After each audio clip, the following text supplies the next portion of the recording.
Shwaineng radio program ngai thatu zung zung te in zawa in chibai vek ule sinfo studio tongin ritaren thlei kani a zaina hian program ngai nom tak tak kan ngai thlaule doni kan program se beratan mal zai kan ngai thla anga lalming chuangin min hne sak thin ti hla sak ilo ngai thlawang u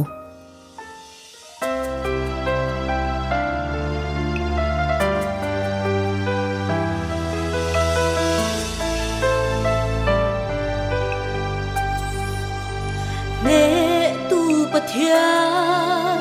thì nát nệ tu cả công xoay tu ini si cả công tiết chu thêm lệ mà sẽ là nung cả rin chan chê lal ba thiên hey na le kan nun na le kan ngai tua na zong te itan ka hla na che min tiang ling ro isu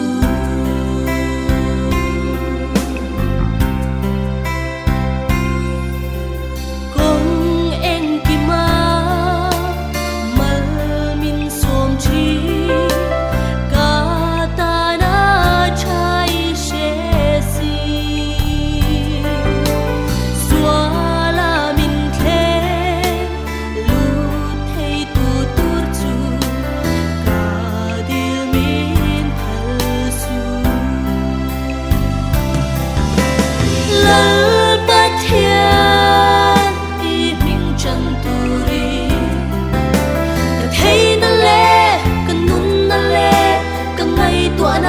zong te itan ka hla na che min tiang ling ro isu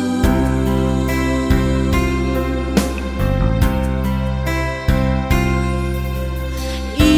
shuai na i kan ti kan kal i chak na in min shuai chi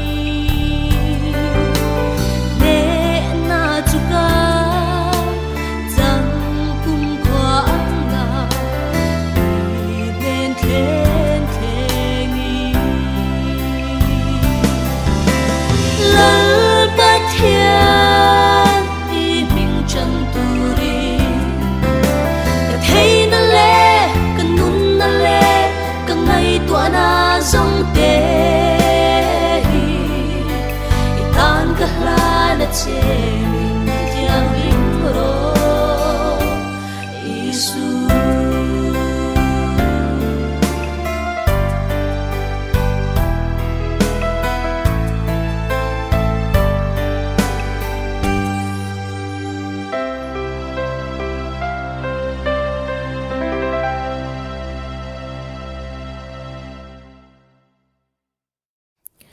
kan program dat letan zaipol zai kan ngai thla anga ITI Kaushan zaipol ten cross layer out thom ti hla moi taka an rem ilongai thlang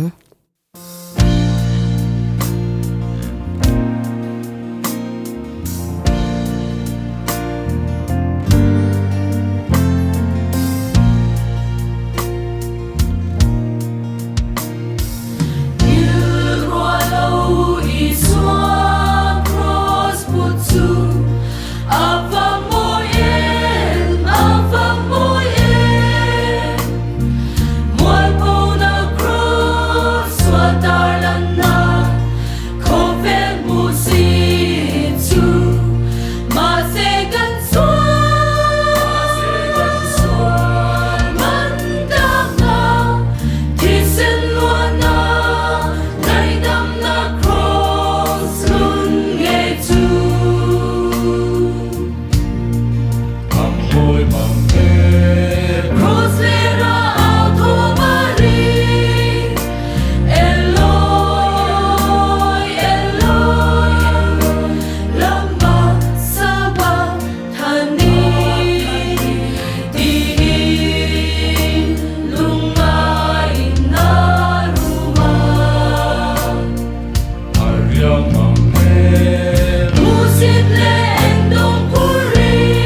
tuna chuan thu soi kan ngai thlave le thung tonga tlangwal rin chanan student helpline zo na ti a soi kan ngai thla anga kan lok pui cheu the nan gun takin kan ngai thla cheu don nya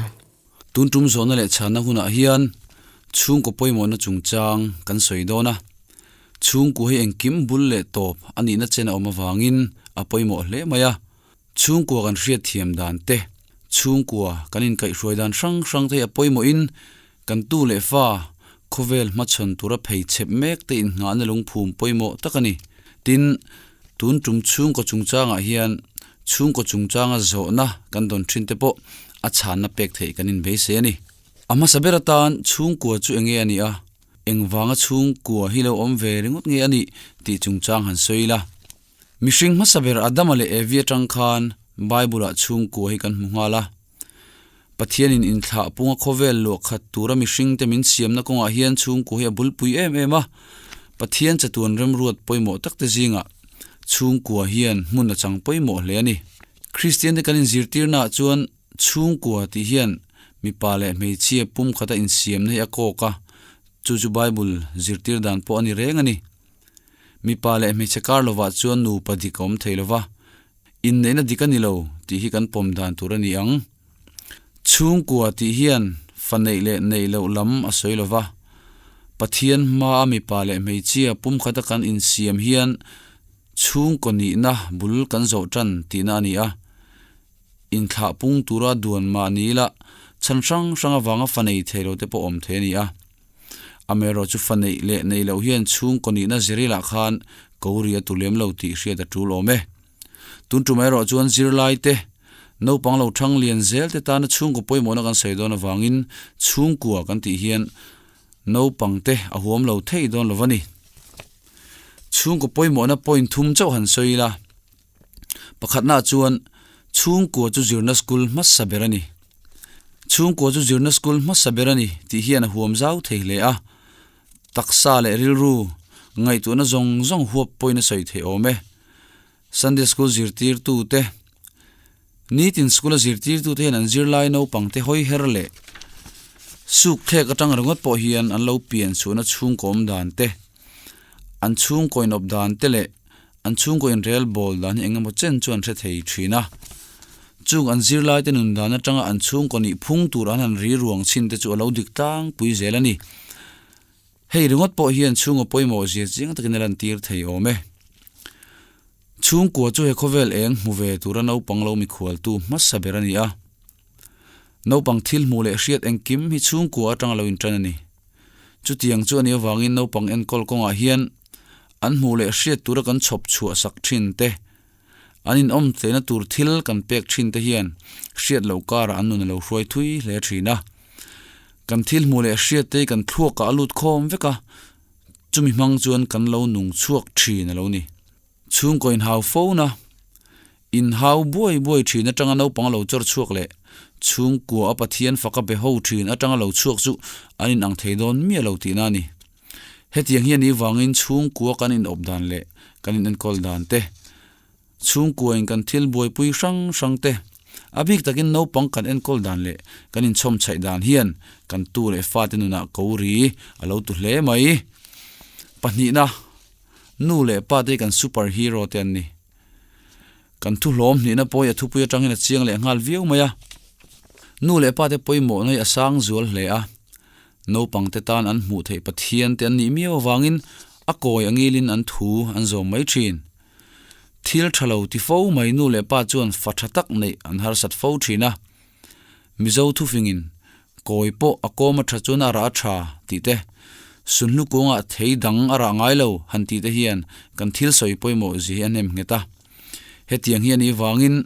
sebo nuwa sekong khar tum mai lovin abo ma kan sekong kan khar ngei theina turin tran ila zelang u kan nu le paten an mani aya thu jok le thil ti thei jok an omani ti hriat tak maya pathian ma thing at an tong trai fo chuan chu an nu le pate pathian chu an fa te an ron ngai sanganga chop le chelin an ron ring ngal mai donani achan chu an superhero chu an da niam theilo shimani pathumna chung kwa hi chung kolom le zel tur hlim thla ani kan tu le fa te le dana chuan kan ro khom tu tur khovel thui jok la nei mek te ania engtika emo chun an ma nia khovel an ma chon hun alo la thlenganga chung kwa an la din ve hun po om ngei don ani chu hun a chon engtin nge kan tu le fa te hian khovel an ma chon ve ang ti te chung kwa te po han din ve don ta te reng sela tu ti dang ngian ziranga tungian entonang ti te ngai tu ngai ta e ole khang point thum chau kanan soi tang ringot po khan chung ko poimo zia chu chiang thokhat le ngai la eng ang che nge ke ni chung ko hian khovel kan lo ma chon ve thin le enge kan buai pui thina eng hian nge ke ni chung ko min kai hruai thin lalpan fanau ro chan min pek te en kolhinu le pa te mo phurna angat thui le a chu lalpa ai kan ona zona chuan kan chan vo hilen chuak tha kan in tm tuna kan chung ko in rel bol dan te kan in op mek dan te kan buai pui em thil te hi kan tu le fa lolom le zel tu ten ron buai pui ve ta chat sela kan lunga oi zowangem le hei ngot hi nilova nu le pa te mo phurna le ti tura chau hian chung ko hlotling ate ngot thei bik lo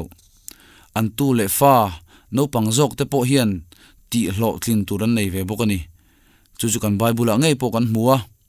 thuthung hlui huna pathian in mosian hena thu som apek zinga po khan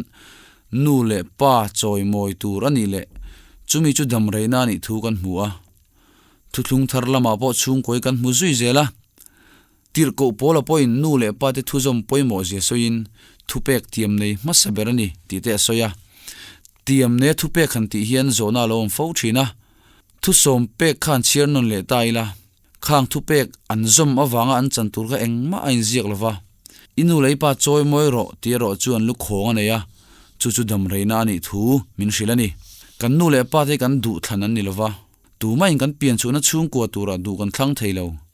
chu wangin kan nu le pa te pathian min pek an ni ti pom mi turani a an ni na le pian phung wang ni lovin kan nu le pa te an ni wang shim po choi moi tur kan ni chu chu bible in dam reina ti na soya voin thleng point he thui ala ding renga alarin tlak rengani chung ko tha le chung ko hlim chuan mimal tha siama mimal tha chuan ko ran le khotang tha siama ko ran le khotang tha chuan ram tha asiam mai thin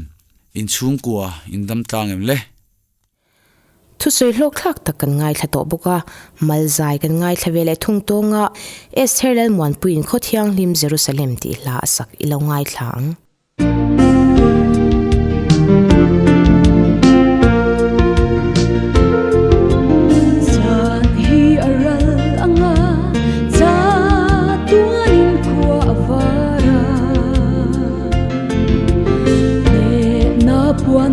sinin lali chuang a local done ko thiang lim Jerusalem a chuan iswa kan te kan chola na lal khu chu kumin ni angin kan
suane van lam hui in kan lên tu an ko thiang lim Jerusalem a chuan Isua tan te kan chola na lal ku chu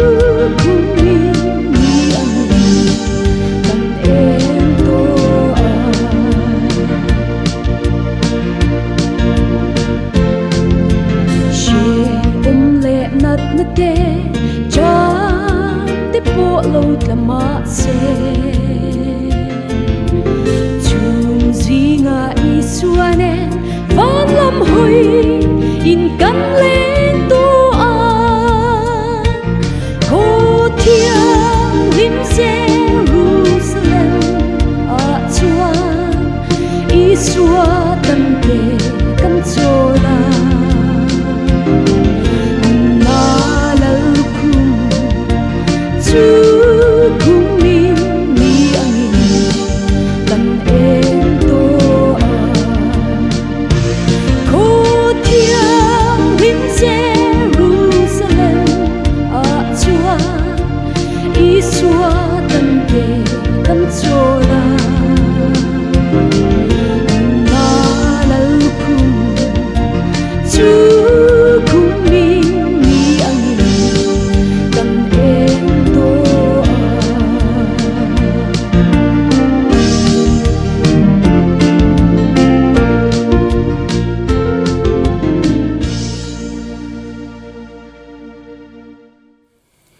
zain kan program nung beratan zai pol zai kan ngai thla anga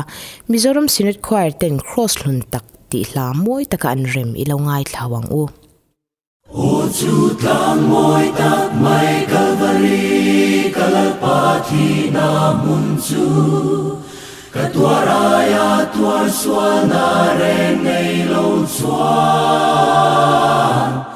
beram no mul me lai ang mai karenga ang lo anta na trong trai ngai dam ro kapati o chu cross lun aya ro pui put pitang a om lo Calvary tang nga in to na mun lu a om lo he tiang renga ma ngai na thu cha sing mi soi ala om lo chu cross aya ro pui pulpit ta om lo o mi an tang nge chu tlang a chuan kalalpa an chek sol mo Suat boya ta min kan chuana ni akhan a chu nun loi khi nu lin a khiri swan chap su mei chia ente ifa pa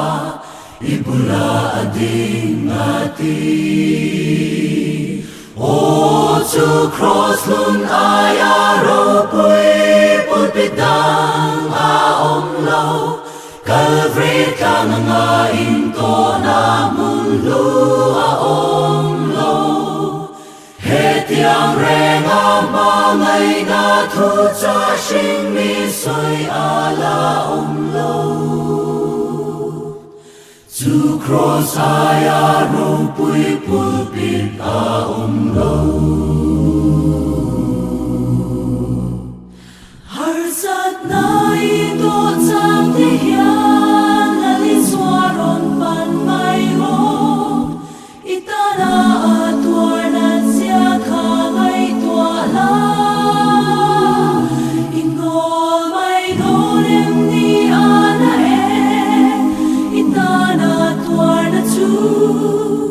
theng lu su ang je chu cross lu tak chu chu cross lun aya ro pui pulpitang a om lo Calvary tang nga in to na mun lu a om lo he tiang re cha sinh mi soi ala om lo to cross I we will be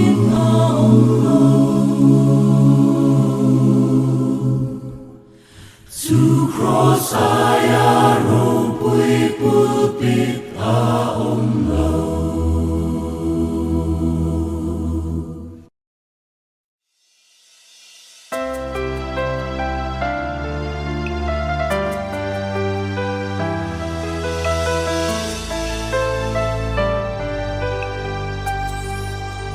nè tu bát thiên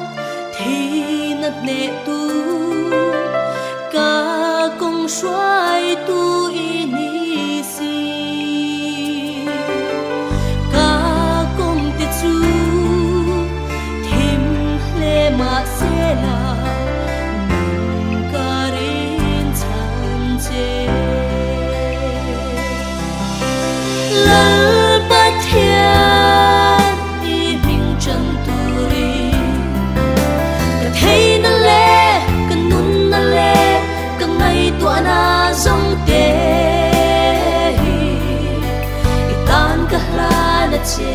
mình tiang linh ro Isu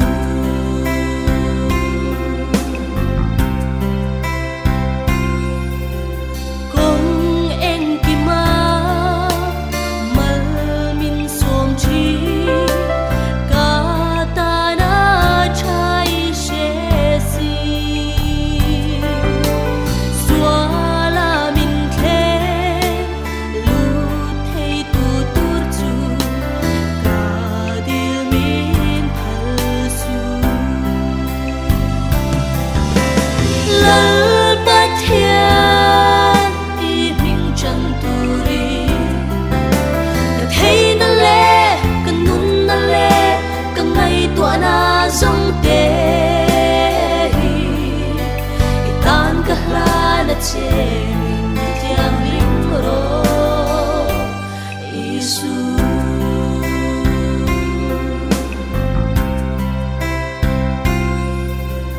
i xoay na i kan ti kan i chắc na in min xoay chi nè na chu ca chẳng cùng khoa nga i bên thiên thiên i lal bát thiên i mình chân tu ri cả thấy nó lệ cả nun nó lệ cả ngày tua na dòng tê tan cả la na chê mình tiang linh ro Isu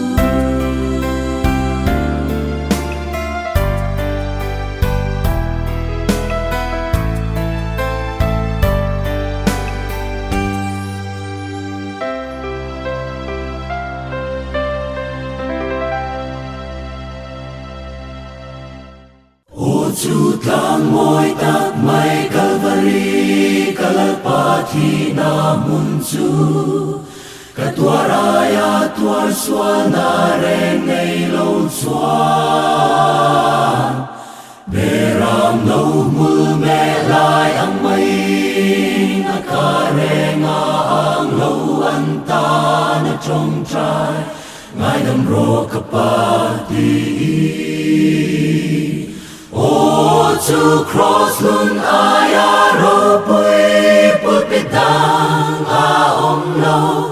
Calvary tang nga in to na mun lu a om lo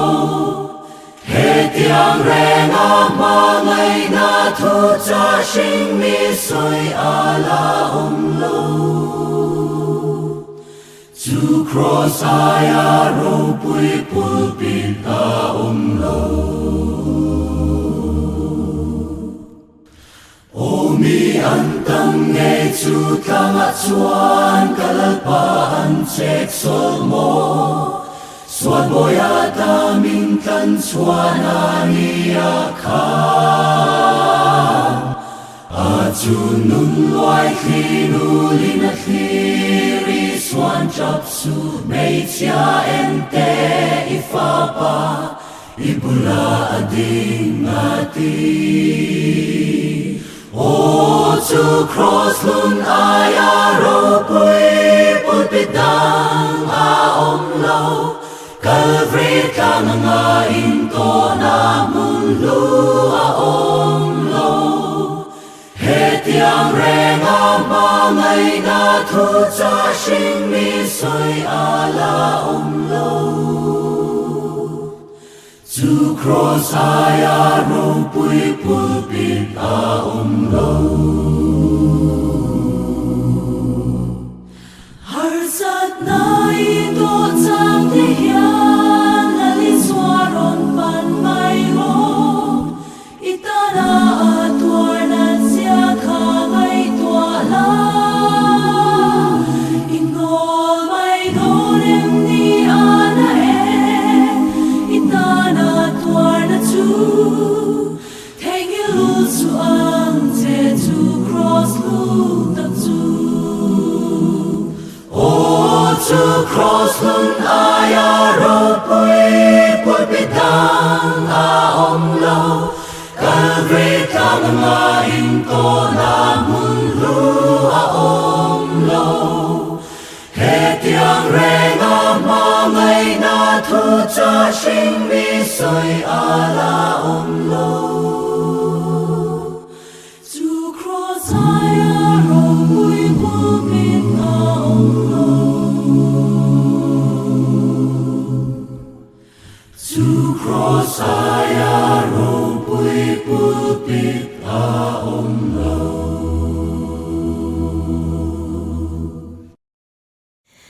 khati zong kha za ina kan ngai thak ho thei te chu ni a kan programming ngai hlut saka min lo ngai thak sak tu zong zong te chunga thinlung takin lom thu kan soya